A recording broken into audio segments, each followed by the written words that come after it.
আসসালামু আলাইকুম। আশা করি ভালো আছেন সবাই। আমিও ভালো আছি আলহামদুলিল্লাহ। তো মনটা একটু খারাপ। মৃত্যুর খবর শুনলে সবাই কষ্ট পায় জানি, কিন্তু কষ্ট পাওয়া ঠিক না। আমাদের সবারই মরতে হবে, 2 দিন আগে আর পরে আমরা সবাই মারা যাব, এটা আমাদের 100 বার মানতে হবে। তবে তারপরও আমরা কষ্ট পাইয়া থাকি, তো এটা নীতি যেটা ওইটাই। তো আমার হঠাৎ করে শুনলাম আমার ছেলে মাদ্রাসা থেকে আসার পথে তারে একজন লোক বলল, আমার হাজবেন্ডের বন্ধু বলল যে তোমার জেঠু মারা গেছে। যার কথা বলছে সে একটু দুষ্টু টাইপের, তার কথা বলছে যে সে মারা গেছে। যাই হোক, পরে বাসায় এসে বলার পরে আমার বলতেছে আম্মু জেঠু নাকি মারা গেছে, আমার ওই যে শফিক জেঠু নাকি মারা গেছে। শফিক ভাইয়ের কথা বলছে, আমার বাসুর, উনি সৎ বাসুর। তো আমি সাথে সাথে আমার হাতে ভাত ছিল, আমি ভাত রাইখে দিছি, রাইখে সাথে সাথে আমি কল দিছি। আমার বাসুর ধরছে, যে বাসুর আমার সাথে অনেক খারাপ ব্যবহার করতো, অনেক বিয়াদবি করতো, সেই বাসুর আমার ফোনটা ধরছে। ধরার পর বললাম যে ভাইয়া আপনি ভালো আছেন? হ্যাঁ ভালো। পরে বললাম যে ভাইয়া কে মারা গেছে? তা আমি তো বলতেছে আপনার কথা। পরে না, হারুন ভাই মারা গেছে। হারুন ভাইয়ের কথা, উনি আমার বাসুর, বাসুর আমার 5টা বাসুর। তা হারুন ভাইয়ের কথা বলছে, তো হারুন ভাইয়ের জন্য আমার অনেকটা কষ্ট হয়েছে, কারণ হারুন ভাই আমার খুব সাপোর্ট ছিল। হারুন ভাইয়ের মোহর ভাইয়ের সাপোর্ট ছিল।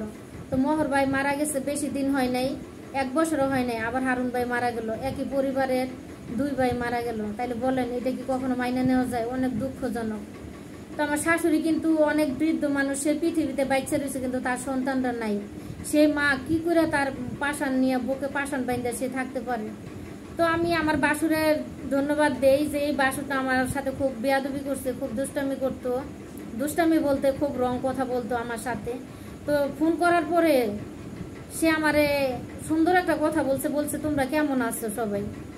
আমার এত ভালো লাগছে যে কোনোদিন সে, আমার বিয়ের বয়স, আমার বিয়ে হয়েছে 10 সালে, 10-12তে হয়েছে, কিন্তু সে আমারে এত বছরও কখনো ভালো একটা কথা বলে না। আমি ফোন দিলে সবসময় বলতো ফোন দিছো কেন, এই সেই, আমরা তোমার কি, এমন বলতো। কিন্তু সেদিন সে এত সুন্দর কথা বলছে, আমার মন ভরে গেছে। পরে বললাম যে ভাইয়া আপনি সতর্ক থাকেন, সবাই সতর্ক থাকেন, যেহেতু 2 ভাই মারা গেছে, এখন খুব দ্রুত কিছু হইলে চিকিৎসা নিবেন। পরে বললো যে হ্যাঁ দোয়া করো, তোমরা দোয়া করো। তা ছেলের কথাও জিজ্ঞেস করলো। তা আমার অনেকটা ভালো লাগছে যে আমার বাসুরের একটু নরম সুর দেখছি। এখন দেখলে কি হইব, আমার তো কপাল পুড়ে গেছে, আপনারা জানেনই যে আমার কপাল পুড়ে গেছে। তারপরও আমি চাই আমার শ্বশুর বাড়ির লোকজনের ভালো মন্দ আমি একটু শুনি, জিজ্ঞেস করি, কারণ সংসার তো করছি, মায়া তো হয়।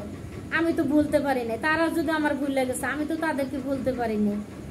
আমি এখন ওনাদেরকে অনেক মিস করি, যদিও ওনারা আমার তালাক দিছে, এভাবে আমাকে তালাক কাগজ আমার হাতে দিচ্ছে, তা আমি কিন্তু ওনাদেরকে ভুলতে পারি না। এখন অনেক মিস করি, ওই গ্রামটা অনেক মিস করি। আমি কিন্তু শহরের মেয়ে হয়ে একটা গ্রামের ছেলেরে ভালোবাসি।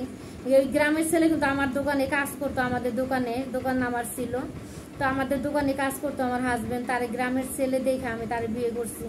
ছোটকাল থেকে আমার একটা স্বপ্ন ছিল আমি একটা গ্রামের ছেলে বিয়ে করব।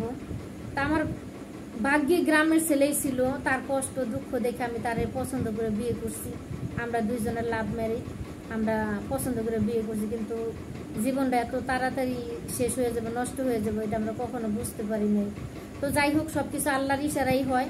তো শ্বশুর বাড়ির বাসুরের 2 বাসুরের মৃত্যুর সংবাদটা আমার কাছে ভয়াবহ রূপ নিছে। আমি অনেকটা কষ্ট পাইছি, কারণ আমার ওই বাসুর অনেক ভালো ছিল, অনেক ভালো ছিল। যে বাসুর 2টা আমার সাপোর্ট ছিল, ওই 2টা বাসুর দুনিয়া থেকে চলে গেছে। এটা আমার সবচেয়ে বড় কষ্ট।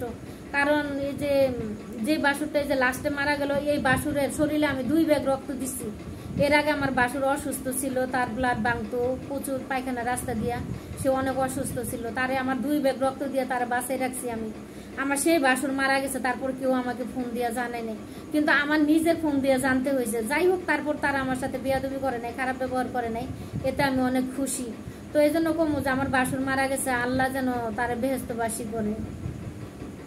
বাসুরের প্রতি আমার অনেক রইল, দোয়া রইল যে আমার বাসুর জন্য ভালো থাকে।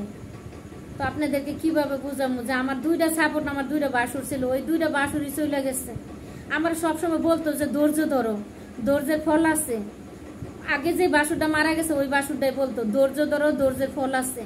আর এই বাসুরটাকে চুপচাপ করে এতিমের মতো তাকাই থাকতো আর বলতো চুপ থাকো, চুপ থাকো।